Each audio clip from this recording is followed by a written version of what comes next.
इन तीनों का acidic strength का ऑर्डर अरेंज करना है विथ प्रॉपर रीजनिंग।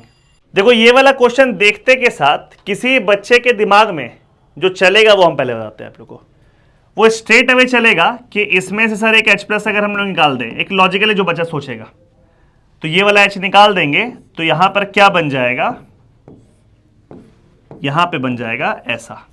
ठीक है, जैसे ये बन गया, now this compound is aromatic.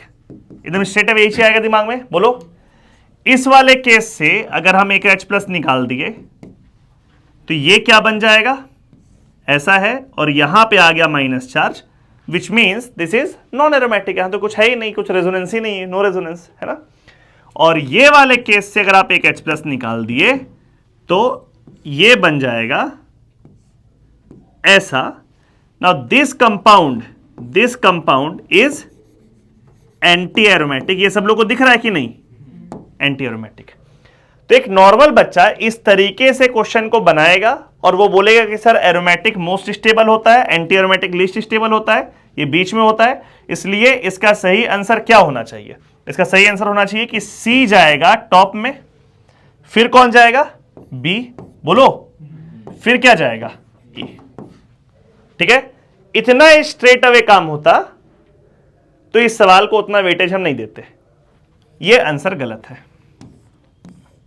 ठीक है, अब आप लोग को वापस बेसिक पे लेकर के आते हैं। कार्बन एसिड्स का डिफिनेशन क्या था, a compound in which most acidic hydrogen is connected to carbon. ठीक है बाबू, ये वाले केस में ना ये हाइड्रोजन मोस्ट एसिडिक है बिकॉज उसके हटने से आपका जो कंपाउंड है वो एरोमेटिक बन रहा है। ठीक, इस केस में तो सारा हाइड्रोजन आइडेंटिकल है, किसी को भी हटा दो एक ही बात है। इस केस में ये वाले कार्बन का हाइड्रोजन मोस्ट एसिडिक थोड़ी है, वो क्यों हटेगा जब कंपाउंड एंटी एरोमेटिक बन रहा है। यहां पर भी तो H है, यहां पर भी तो H है, वो H क्यों नहीं हटेगा। क्लियर हुआ कॉन्सेप्ट। स्ट्राइक क्या कर रहा है, इसमें से ऊपर वाला H हटा रहे हैं तो यहां भी ऊपर वाला H हटा दे रहे हैं और वहां से ये बना दे रहे हैं, और यही वाला कंपाउंड आप लोग भी बना रहे हैं। तभी ना आप लोग बोल रहे हैं कॉन्जुगेशन, तुम बोल रहे हो अलाइलिक बनेगा, तुम बोल रहे हो कॉन्जुगेशन बनेगा। हम ये कह रहे हैं कि ये वाला केस यहां पर ये जो बना है ना, ये बनेगा ही नहीं, क्योंकि कार्बन एसिड का डिफिनेशन है that most acidic hydrogen has to be removed, और इस बार मोस्ट एसिडिक हाइड्रोजन ये ऊपर वाला H है ही नहीं। अरे जिस H को हटाने से एंटी एरोमेटिक कॉन्जुगेट बेस बन रहा है वो H क्यों हटेगा। कौन सा H हटाए हम लोग, ये वाला H हटाए थे, ये वाला, दोनों एक ही चीज है। और उसको जब हटाएंगे हम लोग -H+, then the conjugate base formed will be like this. यहां पे बनेगा लोन पेयर माइनस चार्ज, यहां पे होगा डबल बॉन्ड। आया बात समझ में। तो बेसिकली ए का कॉन्जुगेट बेस ये है ही नहीं, ए का कॉन्जुगेट बेस ये है। तो अब आपको कंपेयर करना है इसमें, इसमें और इसमें। ठीक है, जिसमें से ये तो जीत गया एरोमेटिक है, इसलिए बच गया ये वाला कंपाउंड और ये वाला कंपाउंड। इन दोनों में स्टेबिलिटी कंपेयर करना है। एंगल स्ट्रेन का यहां पे कोई बात ही हम लोग इसलिए नहीं करेंगे because angle strain carbon ion के वजह से थोड़ी आ रहा है बाबू। इसके पहले क्या इसमें एंगल स्ट्रेन नहीं था, यहां भी तो एंगल स्ट्रेन था। कार्बेनाइन आने की वजह से एंगल स्ट्रेन आया क्या, नहीं। क्लियर हो रहा है क्या बोल रहे हैं। कार्बेनाइन के वजह से अगर एंगल स्ट्रेन क्रिएट होता तो हम बोलते कार्बेनाइन अनस्टेबल है। अरे जिस चीज के वजह से परेशानी हो वो चीज ना दोषी हुआ।